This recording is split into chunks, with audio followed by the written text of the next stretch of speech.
Assalamualaikum warahmatullahi wabarakatuh. Saya Novia Dwi Hartuti. Saya Karisma Nisa Fadila. Kami ingin mempresentasikan polusi air. Air merupakan kebutuhan utama bagi proses kehidupan di bumi, sehingga tidak ada kehidupan seandainya tidak ada air di bumi. Namun, air dapat menjadi malapetaka jika tersedia dalam kondisi yang tidak benar, baik kualitas maupun kuantitas airnya. Air yang bersih sangat dibutuhkan manusia, baik untuk keperluan sehari-hari, untuk keperluan industri, untuk kebersihan, sanitasi kota, dan sebagainya.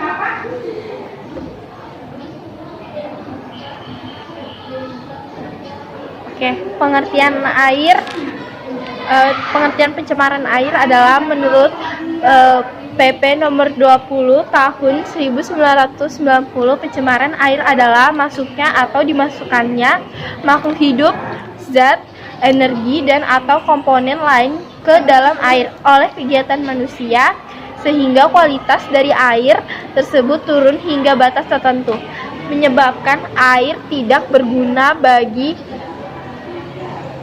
masyarakat atau bagi penduduk.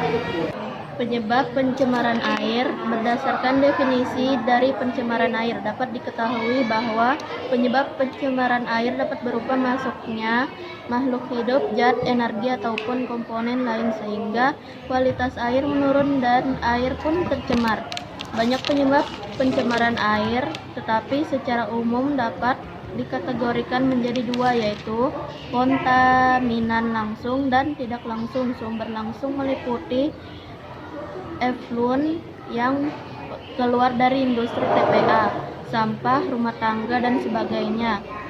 Sumber tak langsung adalah kontaminan yang memasuki badan air dari tanah.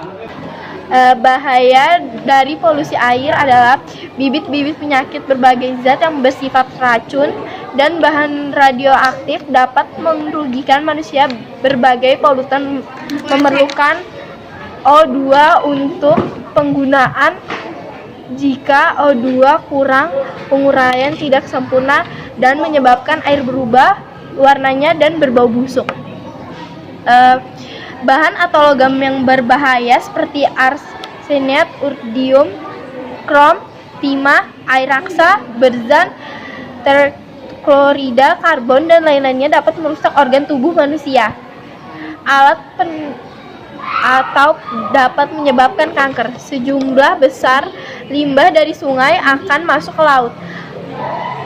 Polutan dapat merusak kehidupan air sekitar muara, sungai, dan sebagian kecil laut muara.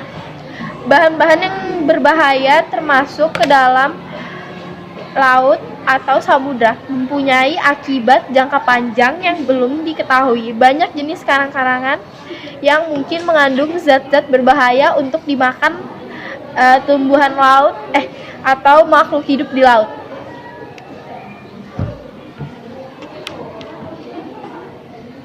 Banyak akibat yang ditimbulkan oleh polusi air, diantaranya terganggunya kehidupan organisme air karena berkurangnya kandungan oksigen, terjadinya ledakan ganggang dan tumbuhan air. Ketiga, pendangkaian dasar perairan. Keempat, tersumbatnya penyaring reservoir dan menyebabkan perubahan ekologi. Kelima, dalam jangka panjang mengakibatkan kanker dan kelahiran cacat. Keenam, akibat penggunaan pestisida yang berlebihan selain membunuh hama dan penyakit. Ketujuh, kematian biota kuno seperti plankton, ikan, bahkan burung dapat mengakibatkan mutasi kebakaran air kimia. Jadi ada juga penanggulangan terjadinya pencemaran air. Penanggulangan terjadi pencemaran air. Pengelolaan limbah industri sebelum dibuang ke tempat pembuangan. Dialirkan kemudian diolah agar bila terpaksa harus dibuang ke sungai tidak menyebabkan terjadi pencemaran air. Bahkan kalau dapat setelah diolah tidak dibuang di sungai, melainkan dapat digunakan lagi untuk keperluan industri sendiri.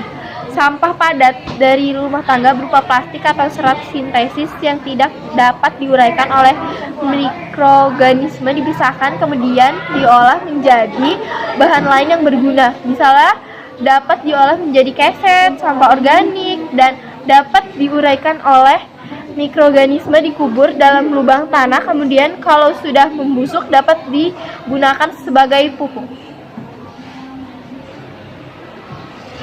Penanggulangan terjadinya pencemaran air. Proses pencegahan terjadinya pencemaran lebih baik daripada proses penanggulangannya terhadap pencemaran yang telah terjadi. Usaha tersebut dapat dilakukan diantaranya melalui industri atau pabrik jauh dari daerah penerimaan atau pemukiman. Kedua, pembuangan limbah industri diatur sehingga tidak mencemari lingkungan atau ekosistem. Ketiga, pengawasan terhadap penggunaan jenis-jenis pestisida dan zat-zat kimia lain yang dapat menimbulkan pencemaran. Keempat, memperluas gerakan penghijauan. Kelima, tindakan tegas terhadap perilaku pencemaran lingkungan. Keenam, memberikan kesadaran terhadap masyarakat tentang arti lingkungan hidup sehingga manusia lebih mencintai lingkungan hidupnya. Ketujuh, melakukan intensifikasi pertanian.